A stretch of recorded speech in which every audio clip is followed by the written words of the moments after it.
the line that shouldn't have been opened. The first snowfall of the season had begun drifting across the outskirts of Hollow Ridge, a quiet, half-forgotten mountain town miles away from anything resembling comfort, when the call came in. It was 2:13 a.m., the kind of hour that feels like the world is held together by nothing but thin breath and colder shadows. I was alone, as always, in my narrow cabin office, perched at the edge of the woods. The wind outside scraped against the pine trees like fingernails against old doors. A small lamp illuminated the pages scattered across my desk. Case notes, recordings, transcripts. Relics of a profession that demanded sleeplessness. My name isn't important. Names only complicate things. But I was once a telecommunications forensic analyst, the person authorities called when something impossible happened on a phone line. Something like this. The air smelled of damp wood and cold metal. My fingers were stiff from hours spent rewinding the same audio segment repeatedly. I had been reviewing a stalled investigation, one I couldn't let go of, even after being told to. Then the phone rang. Not my personal line, not the cabin's landline, but the encrypted emergency relay I disconnected months ago. The one that shouldn't ring. The one that couldn't ring. It rang anyway. A clean, sharp chirp that sliced through the cabin's silence with surgical precision. I froze, then answered. Hello. Only static replied.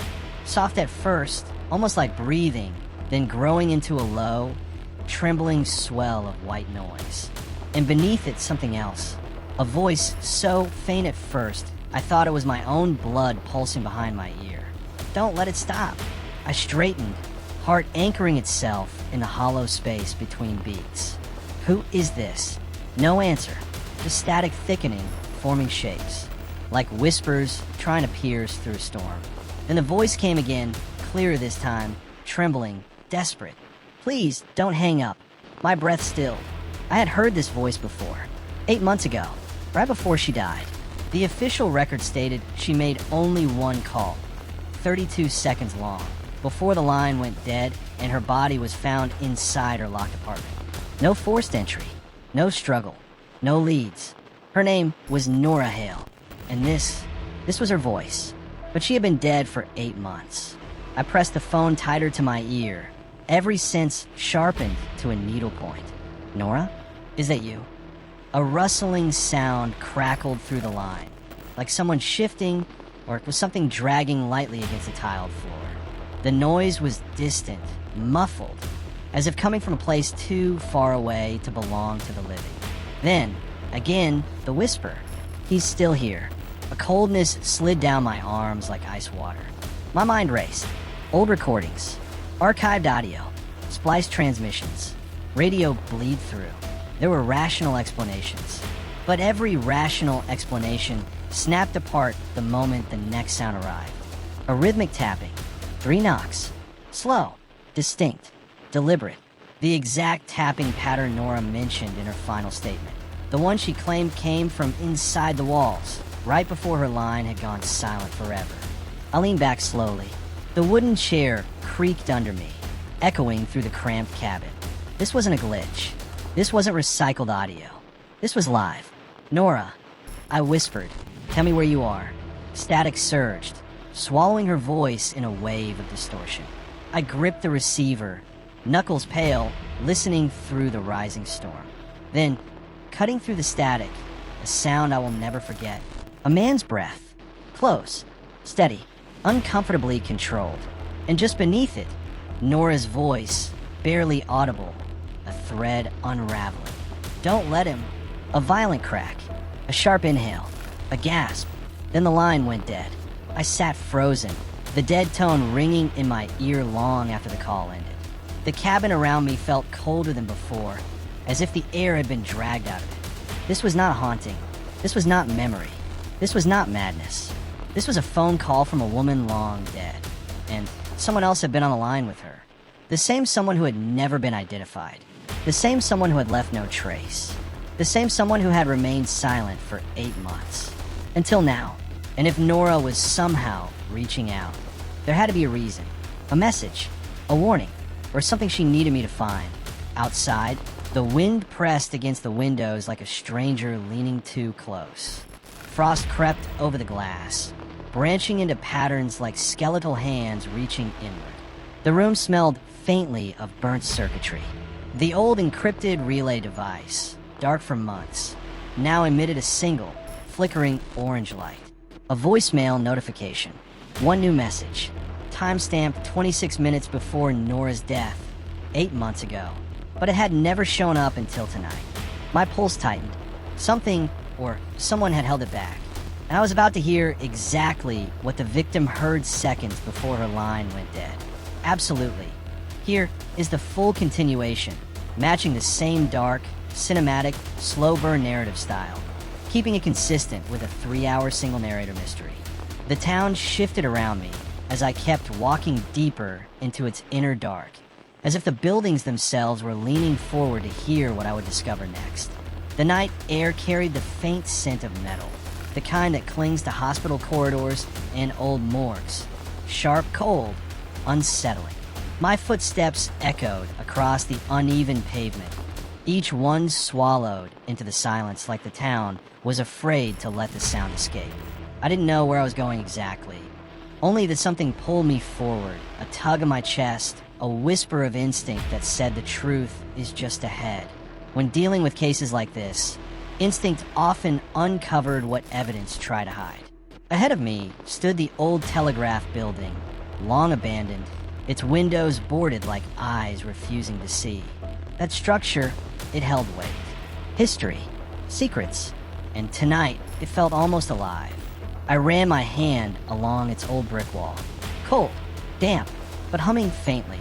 A vibration deep inside, like machinery waking after too long a sleep. I stepped back, unsure whether the sensation was real or my mind weaving shapes from fear. But then from somewhere deep in the building, I heard it. A single ring. Not loud, not new. An old analog ring, slow, metallic, trembling. Like a phone that should have died decades ago, still forcing itself to cry out. My breath left me all at once. I wasn't carrying a phone. There were no lines active in that building. Yet the ring came again. Slow, insistent. Calling. I pushed the door. It groaned as though it hadn't opened for years, and the dust inside swirled like disturbed ghosts. The faint ring echoed from the far end of the narrow hall. Each step took me deeper into darkness, guided only by that eerie, rhythmic call. A sound that seemed to say, "You're late." He's been waiting. The hallway opened into a vast central chamber. Old switchboards covered the walls like a patchwork of forgotten voices trapped in time. Wires dangled like vines. Broken headsets lay scattered across the floor. And in the center of the room, a single rotary phone rested on a tall wooden stool. Black, polished impossibly clean. Its cord extended into the floor, but the ground beneath was concrete. No panels, no access, no explanation. The phone rang again, this time slower, as if it recognized I was finally here. I approached it carefully, each step echoing in the cavernous space. The air around the phone felt wrong, heavier, colder. I reached for the receiver, but stopped when I saw something scratched into the stool surface. A phrase. 5 words.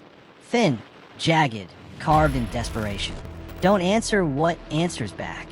I stepped away, pulse pounding, because I had seen that exact warning before.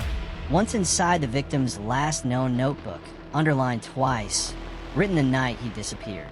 So why was it here? Why now? The phone rang again, louder this time, vibrating against the stool. My instinct screamed, "Don't pick it up." But the investigator in me whispered, "You have to." It rang a final time, a long, slow tone that didn't stop.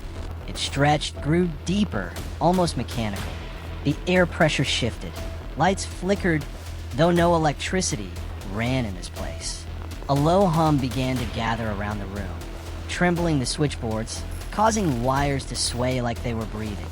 I grabbed a receiver. The ringing cut off instantly. Silence.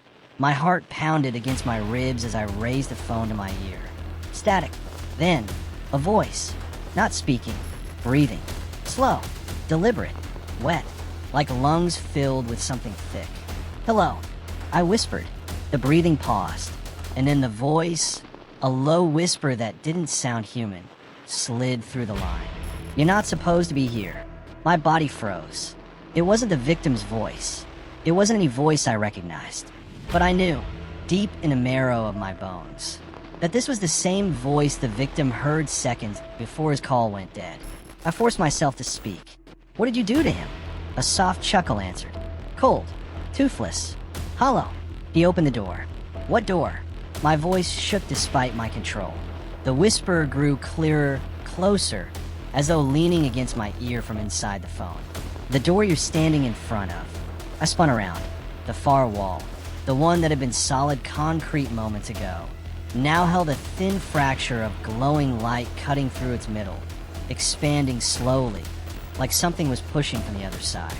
The line crackled, and the voice whispered. He heard the truth. "Now it's your turn." The crack widened. Air rushed into the room like the building itself inhaled. Then, the call went dead. Silence crashed over the chamber, thicker than before. I lowered the receiver with trembling hands, because whatever the victim heard before the line went dead was now standing on the other side of that expanding crack, waiting for me. And this time, the call wasn't for him. It was for me. The crack in the wall pulsed with a faint, unnatural glow, too dim to illuminate the room, yet somehow bright enough to carve itself into my vision. The light didn't behave like light.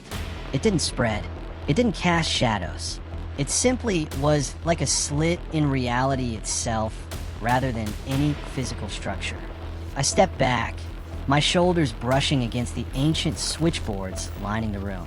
Dust shook loose and drifted through the air like falling ash. The building seemed to breathe again, long, low creaks as though settling under the weight of something vast and old pressing in from outside. Or from inside. The crack widened by another inch, just enough to let something whisper through. Not words, not a voice. A sound like fabric tearing underwater. A sound that did not belong in this world. I forced myself to breathe. I had heard descriptions like this before, in the victim's scattered journals, in the voice memos he recorded in the weeks before he vanished. He spoke of sounds no one else heard, of voices on dead phone lines, of a presence behind the walls of the town. Everyone dismissed him as unraveling under stress. But standing here now, I was beginning to wonder if he had simply been the first to listen. The phone behind me clicked. Not a ring, not static, just a single, sharp click, like someone picking up on the other end again. I turned. The receiver was still off the hook, but the line was open. A faint hum bled through it. Not electrical, more like the resonance of a distant engine, or something huge shifting in the dark. I didn't want to go near it again, yet I did. Some truths don't pull you. They pull through you. I leaned toward the receiver, and then I heard it. A whisper layered beneath the hum, words dissolving in and out of static. "You left something behind." My chest tightened. What did I leave? I asked. There was no answer, only the slow build of the hum, rising, compressing the air until my ears ached. I glanced back at the glowing crack. It was no longer a crack. It was a door frame, thin but undeniable. And there was movement inside. Not a shape, not yet. Just a density of darkness shifting like smoke caught in reverse. I felt the temperature drop around me. Frost crept along the metal switchboards like veins spreading beneath skin. My breath fogged in front of me. The presence on the other side of the door was getting closer. A sudden burst of static exploded through the phone. The receiver rattled against the hook. The switchboards flickered to life for a split second, bulbs flashing wildly, wires twitching like tendons jerking under invisible hands, and then darkness swallowed them again. The phone hissed, and behind the hiss, layered and faint, came another voice. This time, I recognized it. Weak, strained, barely human. The victim. Don't let it through. My blood ran cold. It was him, the voice from his final voicemail. But this time, he wasn't leaving a message. He was pleading. I pressed the receiver tighter to my ear. What is it? What's on the other side? A long silence stretched. So long I thought the line had gone dead again. Then, not a door. The words broke. A return. A return. Before I could respond, the phone began to melt. Not literally, but the sound the receiver warped, bending in frequencies no human throat could produce. The hum deepened until it became a vibration I felt in my bones. Behind me, the door of light surged outward. A wave of cold rolled across the room. The presence stepped closer, not visible, but there a pressure in the air like a storm collapsing inward. My vision blurred at the edges. The room's geometry seemed to twist slightly, like the angles were wrong, bending. The victim's voice cracked through the static one last time. "Don't let it answer you." The line went dead. For real this time. No hum, no breath, no voice, just silence, and the widening door behind me. I felt it then, a certainty. What had taken the victim wasn't chasing him. It was following his call. It had heard him, and now, it had heard me. The crack flared brighter. Something on the other side inhaled. I spun, but nothing stood there. No figure, no shadow, only the icy breath of something unseen brushing the back of my neck. The doorway behind me pulsed in response, as if laughing, a soundless, mocking rhythm of light stretching thin into the air. The phone clicked. The line opened on its own. I didn't raise the receiver. A deep, slow, ancient breath. In the room, the whole building, exhaled. The light folded outward. The door began to open, and I realized, with a clarity more terrifying than any scream, the call never ended. Not for the victim, not for me. It had only been waiting for me to step close enough to hear. Because whatever stood behind that door wanted to finish the conversation. Perfect. I'll continue in the same slow burn, long-form, atmospheric narration, maintaining the pacing for a multi-hour story. No recap, no hesitation. We go deeper. The air thickened as the crack, now fully stretching into the shape of a crooked doorway, pulsed once more. A low thrumming radiated from it, vibrating through the floorboards, through the walls, through the hollow of my ribs. It wasn't just sound. It felt like intention, like something aware of me, aware of every step I took, every breath I dared to draw. I backed away from the glowing scene, but the distance didn't help. The cold followed, sinking into my skin as though the room had become a lung inhaling frost. The faint light from the crack shimmered, then dimmed, then flared like something on the other side was adjusting, preparing, testing the boundary. I glanced down at the receiver hanging limply in my hand. The victim's final message, his plea, still clung to my consciousness like a claw mark. Don't let it answer you, but already had, and now the room was listening. A distant creak echoed through the abandoned central office, an unsettling reminder that the building stretched on far beyond this one room. The sound wasn't just with contracting from cold. It was deliberate, slow, like footsteps pacing somewhere down the left corridor. A rhythm, a presence. The doorway pulsed again. I forced my breathing into a steady pattern. In through the nose, hold, out through the mouth. Focus on the physical. Anchor myself to something real. The hum inside the crack rose like a pressure cooker of static and breath. Then, a whisper, not from a phone this time, from the door. Soft, grainy, coming from a distance that felt impossibly deep, like a voice carried across miles of darkness. You heard me. My throat tightened. You answered. The words dragged like they were being scraped across the floor of another world. Now I can return. Return. The victim had said that word too. A return to what? To whom? Or from where? A sharp sting shot through my palm. I realized I was gripping the receiver so hard the edges had cut in my skin. A small bead of blood ran down my thumb and landed on the dusty cement. The drop spread wider than it should have, as though the ground eagerly absorbed it. The hum deepened. The crack widened by a finger's width. The cold sharpened, and with it came the smell of something wet and metallic, like rusted iron soaked in rain. The scent seeped from the doorway, faint but unmistakable. It was the smell of old blood. I staggered back. The phone lines above me trembled. Cords stretched taut until they vibrated like plucked strings. The entire switchboard shivered as if an unseen hand brushed across it. Light flickered inside the dead machinery. Faint sparks, like dying fireflies trapped inside glass. A thought struck me like a hammer. This wasn't opening a door. It was completing a call. The victim must have been the first link. And I had become the second. Another pulse rippled through the air. Then the whisper again, closer this time. I've been waiting for someone who listens. A scraping noise echoed from behind the glowing frame. Something moving toward the threshold. Slow, heavy, breathing. My instinct screamed. Every hair on my body stood upright. I knew, without knowing how, that once it stepped through, nothing I understood about the world would remain intact.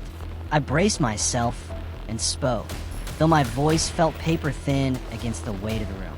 "What are you?" Silence, not absence. A deliberate pause. Then, with a softness more terrifying than any roar, the voice behind the walls. My heart hammered against my ribs. The victim had written about that phrase. Not as metaphor, not as paranoia. He claimed he could hear something speaking between the cables. Something leaking through the deadlines. Something that didn't belong to this town, this world, or any world meant to be reached by telephones. The hum inside the doorway tightened, like it was drawing breath. And now, I know your name. My limbs froze. I hadn't spoken my name. Not once.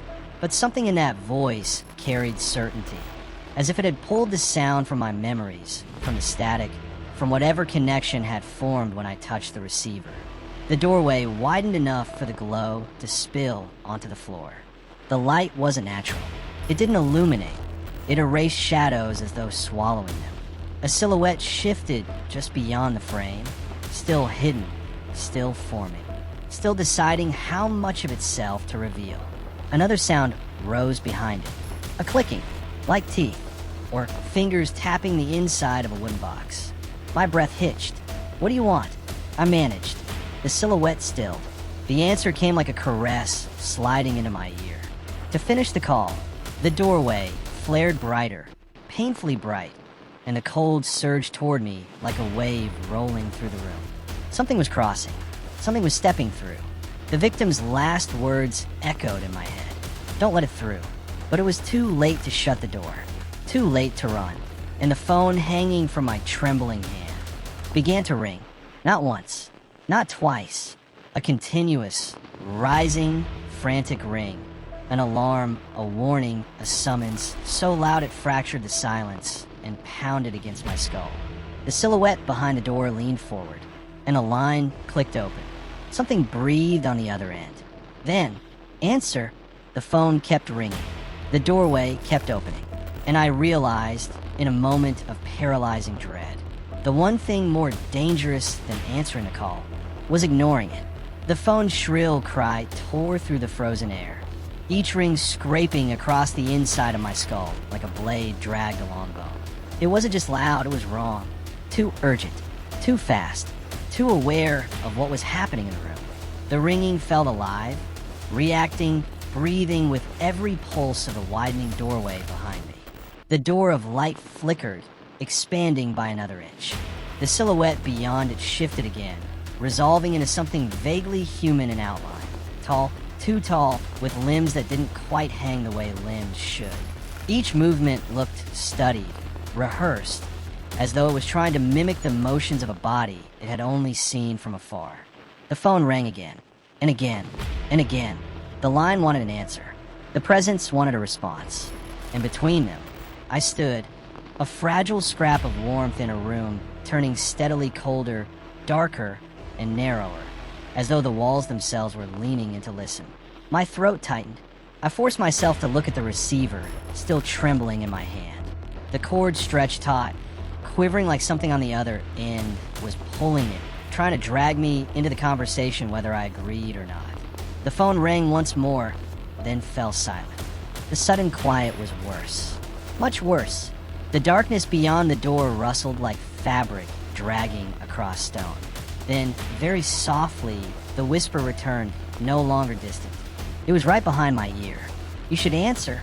I didn't have to. The voice seeped through the speaker and the open air at the same time, threading itself into the room like a needle through fabric. "Do you hear me now?" A cold tear slid down my spine. This wasn't communication. It was invasion. My voice cracked as I whispered. "What do you want from me?" The light in the doorway dimmed, then concentrated into a single vertical line. A vertical pupil, watching me, to finish what he started. The The missing man. The final phone call. The puzzle pieces began to twist into place, but not cleanly. Not in the reassuring way of a solved mystery. This felt like a trap closing. A story repeating itself with me in the center. The ringing began again, but this time it wasn't coming from the receiver. It came from the walls, from the wiring, from behind the cracks. Dozens of phones ringing all at once. Silent for years, maybe decades. Now screaming to life like a chorus of ghosts. Every phone, every line, every connection, all of them shrieking the same sound. The door's pupil widened into a vertical, eye glowing with pale, unnatural light. Answer, it whispered again. The wall of phones rang louder. The air shook. Plaster cracked overhead as dust rained down.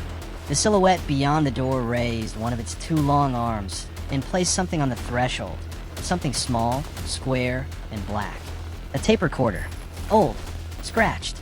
Familiar. I knew it instantly. It was the victim's. The one the authorities never found. The one they said he must have carried into the woods the night he disappeared. Before I could process the implications, the recorder clicked on. His voice, weak, shaking, terrified, filled the room. He knows my name. He knows where I am. If someone finds this, don't answer if he calls you.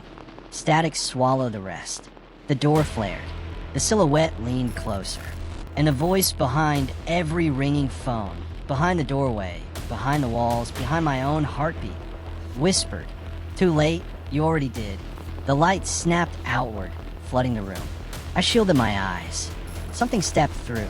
Not fully. Not yet. But enough.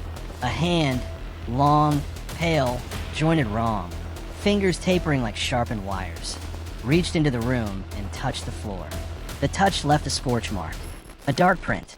A mark of arrival. The ringing stopped. All at once. And in the dead, suffocating silence that followed, the voice whispered, "Now it's your turn to listen." Continuation. The crossing. The hand lingered on the floor, pale, jointed wrong, fingers bending with a slow, unnatural grace. A faint hiss rose from the mark it left behind, like hot metal dropped into cold water. The smell followed next. Burnt dust mixed with something far older, the scent of a cellar sealed for generations, and finally opened. The doorway pulsed in response. Almost pleased, I stepped back as quietly as I could, though the air felt so heavy that even my breath seemed loud. The hand twitched, testing the room the way a predator tests the air for heat. Its movements were deliberate, studying, learning. It wasn't stepping through blindly. It was adjusting itself, preparing. The glow behind it thickened, shifting from cold blue-white to a dim, bruised violet. Shadows shook loose from its outline like they were alive, scattering across the floor in broken fragments before crawling up the walls. I forced myself not to look at them. Not directly. Not long. The long fingers scraped across the cement. Slow, scraping strokes, like someone tracing the lines of a face they remembered. Each scratch left a faint groove. Tiny curls of concrete dust spiraled up, suspended in the cold air. Then the whisper returned. Not through the phone, not through the room, but from inside of my skull. I am almost through. My knees weakened. It wasn't speaking to me. It was speaking inside me. The door widened by another inch, enough that I could see the suggestion of shoulders behind the hand, tall, angled, swaying like a figure observed through rippling water. My fight-or-flight instinct finally snapped awake. I stepped back again. The room responded. The lights above me flickered, not with electricity, but with the same unnatural pulse from the doorway. The bulbs filled with that bruised violet glow for an instant, then shattered all at once. Glass rained down like icy confetti, and from somewhere inside the fractures of light, I heard what sounded like breathing. Not from the creature, not from me, but from something else, from everywhere, as though the walls themselves exhaled in unison. The hand flexed on the ground. A second hand followed, longer, thinner. It pressed low to the floor, flattening as though preparing to crawl through. I backed into one of the old switchboards behind me. The panel buzzed beneath my touch, not electrical, but vibrating with that same impossible hum. The machine flickered alive, dial lights blinking in patterns I didn't recognize. Then they all froze, every bulb turning bright red. Red. Every light pointed at the door. Like a warning. Like a signal. The creature paused. The red lights reflected off its glossy skin, revealing glimpses of texture. Smooth at first, then subtly ridged, almost like overlapping plates or scales. Not animal. Not human. Something between and beyond. The whisper brushed against my thoughts again. You cannot close the line. My breath trembled. What do you want from me? The word barely made it out. The jaw of the unseen figure clicked behind the doorway, the sound echoing through the cold air, like bone tapping on bone. To be heard, its fingers curled inward, then outward, then inward again. And you listened. The doorway pulsed. The creature pulled itself another inch forward. One shoulder, the top of its head, a glimmer of something like a jawline, too sharp and too long. The lights in the switchboard dimmed. The violet glow strengthened, and the voice inside my skull grew louder, layered, almost chanting. So now, you must listen to the end. The temperature dropped so sharply my breath crystallized midair. Frost spread from the creature's fingertips, crawling across the floor like a living web of ice. Then, a sound cracked through the tension. A single phone began to ring. Not the one I dropped, not any of the dead lines, but a phone deeper in the building, far deeper, where no light reached. The creature paused mid-movement. The ringing echoed again, closer this time, as if the sound were moving through the halls, weaving between the walls, searching, calling. The creature lifted its head slightly, as though listening. The ringing grew louder, closer, and for the first time, the voice inside my skull faltered. A glitch, a tremor, a hesitation, something it didn't expect, something it didn't control. That is not... Another ring, closer, almost right outside the room. The creature recoiled back through the doorway, like a shadow retreating from flame. Its hands scraped furiously at the threshold, leaving deep gouges in the cement. The violet light flickered, dimmed, stuttered. Something was interfering. Something was calling me. The creature whispered, urgently now. Don't answer that one. The phone in the hallway rang again. Loud, clear, insistent. The creature slammed its elongated hands against the doorway, as if trying to push itself back through or force the door shut. The violet glow cracked. The humming faltered, and for the first time, I saw fear in the silhouette. Not human fear, but something close enough that I understood. Whatever was calling was not calling for it. It was calling for me. The creature hissed. Do not pick up that phone. The ringing echoed through the building one final time. Then, the door behind me slammed shut. The light vanished. The doorway sealed like it had never been there. But the ringing? It didn't stop. It continued, right outside the room. One phone, one call, one choice. I stepped toward it. The air felt warmer now, almost normal, but the tension in my chest tightened as I reached the doorway. I knew, deep, instinctively, that whoever was calling had been trying to reach me long before the creature ever did. And as I approached the ringing phone, the air shifted. Someone breathed. A shadow moved. I reached out. My hand hovered over the receiver. The ringing stopped. Silence. Then, after a single heartbeat, the line clicked open, and someone whispered, "Don't trust the one behind the door. It isn't the only thing trying to get through." The second caller, and why the creature tried to stop you from hearing them. As the investigation drew closer to its final layers, the air in the old district felt heavier, almost as if the truth itself was pressing down on every street and doorway. The team retraced their steps one more time, reviewing every taped interview, every conflicting timeline, and every hidden connection. Something wasn't adding up, and that was the clue that mattered most. A breakthrough came from a detail that everyone had overlooked, an old maintenance report from years before the house ever became a crime scene.